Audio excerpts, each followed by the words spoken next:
Hello, Mr. Ed here. Today is February 9th, 2019, and today is Mom's birthday. That's right, Mom is 94 years old today.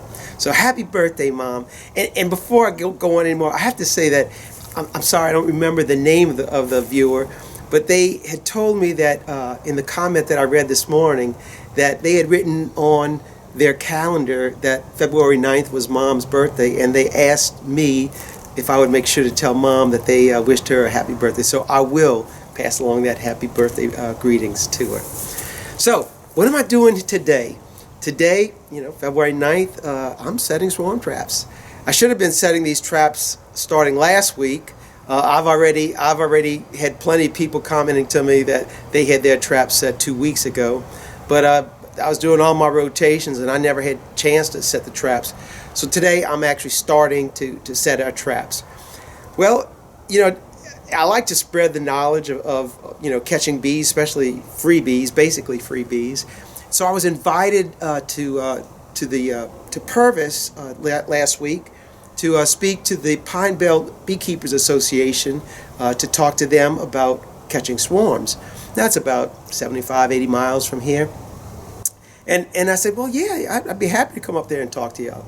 So on Thursday night, I went up to Purvis and talked to their club about it. There's probably about 30, 35 people there at the club, and we talked about catching swarms. And it really wasn't any surprise to me. But as I'm waiting into the room before we started the meeting, you're not going to believe who showed up. Dirt Rooster. Somehow that guy found out I was going to be talking about swarms, and he drove up, and he had to drive at least 60 miles to come listen to what I've got to say to see if it's going to help him at all this year in our swarm competition. Well, Randy, good luck, but all those notes you were taking and the recording and the videoing, I hope you can put it to good use. So what am I going to be doing today? Oh, and by the way, I really want to thank the Pine Belt Beekeepers Association for inviting me up there and to be able to talk to us. Thanks a lot, guys. It was really a great evening for me. So today, I'm going to be talking about setting our swarm traps. Now, I'm back. You might be able to guess where I am already. I'm at the Beehive House, which is only 3 miles from the Abbey. And that hive that you see behind me, that's a swarm that I caught last year that I still haven't even brought it back to the Abbey. In fact, behind the camera, there's another one, but it's got 2 deep supers on it. Those will be coming out of here very shortly, because I actually want to use those stands to put some more traps on. So today I'm going to be setting 4 traps up here. And basically what I put in the traps, it's the first thing I always like is I like to use old equipment that's got that bee smell in it, and that's really what's going to be drawing your bees to the trap, is that smell. And so the old equipment is great to put in there. Also, what I use in there, I just love using that old brood comb. This to me probably is another one of the best kind of baits that you can put in your box. I don't have 10 frames of this. On this box there's the old brood comb, and then from one of the dead outs, some of their old brood comb in their comb as well. And what I did on this one, I alternated full combs, full frames with partial frames, so that we don't get any crazy comb get built in there. So the first thing, old equipment. I like using the old equipment, the old brood comb for that, and of course, lemongrass oil. And the lemongrass oil you can get at health food clubs. You can find this stuff just about really anywhere. But this stuff is 100% pure lemongrass. And I take this and I dab probably 3 or 4 drops of lemongrass oil on each end of a cotton tip, and I stick that in the box. So those are 3 things that I put in the box before I put it on the stand. And what I do with the stand is I like to keep them at least 4 foot up, but sometimes 5 and 6 feet is better. But at 4 foot, I can handle 4 foot being able to remove that deep super once the bees have moved in. Once they're higher, it's a little bit more difficult for me to lift that box off, so I like to keep it down, you know, where at least I can grab it with my arms without extending them up. So however is comfortable with you, that's really what you want to do. I've already got the stands already set up, and I'll show you a picture of what the stands look like on the building. But so what I'm going to do right now is go ahead and grab the camera. We'll move the camera, and I'll set it over to where I'm going to go ahead and bring one of these traps. I just want to show you that there are bees in this hive. The temperature right now is about 45 degrees. It is chilly, so the bees are not flying. But trust me, there are bees in this box, as well as the other box right over here. Yeah, the one that's got 2 deeps on it. Yeah, there's bees in that one as well. So here's our stand set up on the one of the outside columns right here. Like I said, this was probably set up about 4.5 feet right here, maybe 5 feet like this. It's actually kind of high, but it's all right. I can work off of this. So what I do after I get the stand mounted, I'm gonna go ahead and throw my screen bottom board on the stand. Now, when you set a trap, I got to tell you this, is that swarms don't like having light come into their box.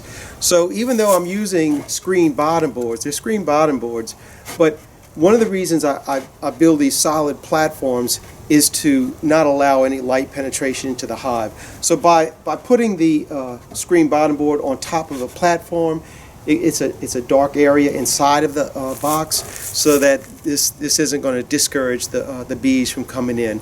It's going to be dark inside, and that's what they want. So I set my bottom box, my screen bottom board on it.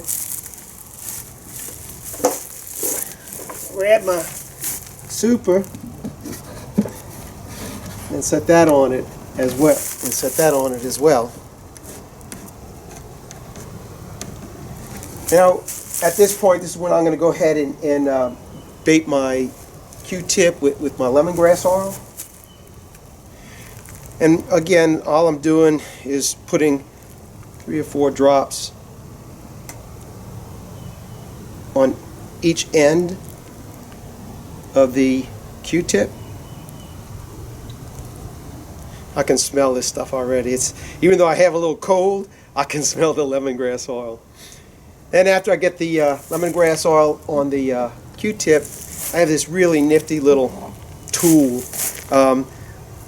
I think this came from like Napa or some auto part, and what it is, it's an extension, and I can grab the end, and the little tongs extend, and I can put the Q-tip onto that.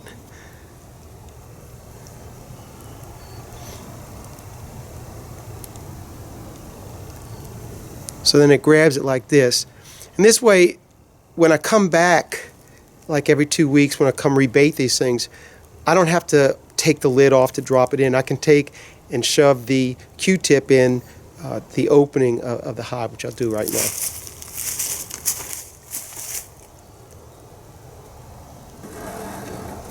It slides right in there and comes right out. And this is a great tool to use to bait your traps or rebait the traps. Once the Q-tip is in there, go ahead and put our inner cover and our lid on.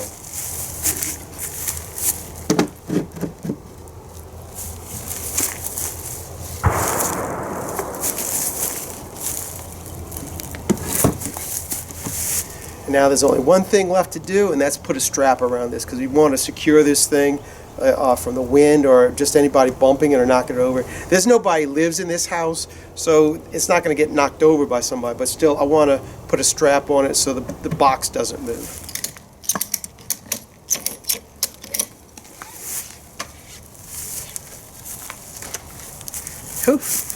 And there you have it, one trap ready to catch bees. So I've got 3 more to do, and after that I'm headed to the house for the birthday party. So that's all I have for you in this one. So thanks for watching. Keep on watching, and I'll be making more. God bless. Mr. Ed, I'm out of here until the next video.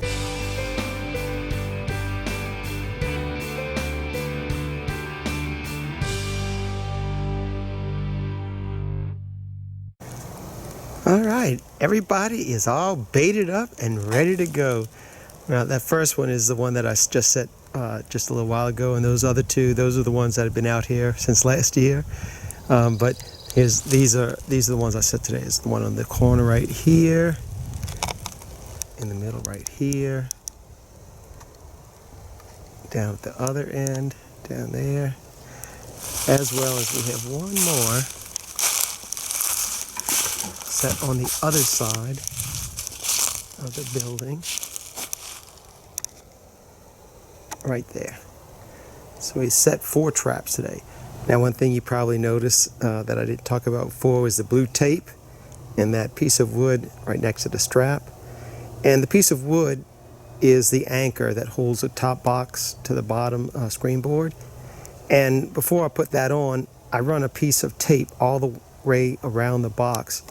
And what happens with the tape is it seals out any daylight that would come in between the screen bottom board and the box, as well as if there is a crack, when I move that box off of the stand right here and bring it back to the Abbey, if there is a hole or crack big enough for bees to come out, they will come out. So I close it off right now. Look at that, huh? All of them out there. They're all done now. All right, I want to get you that shot of the double box with the bees in that. And like I told you, this box, it does have bees in it, and you can tell, there they are. That sun is now beating right on that box. It's warmed them up enough where they can start coming out and flying. Nice, very nice. And I wish you really some great fishing just like me. I hope I get some good. It's terrible. It's not easy making a video, okay?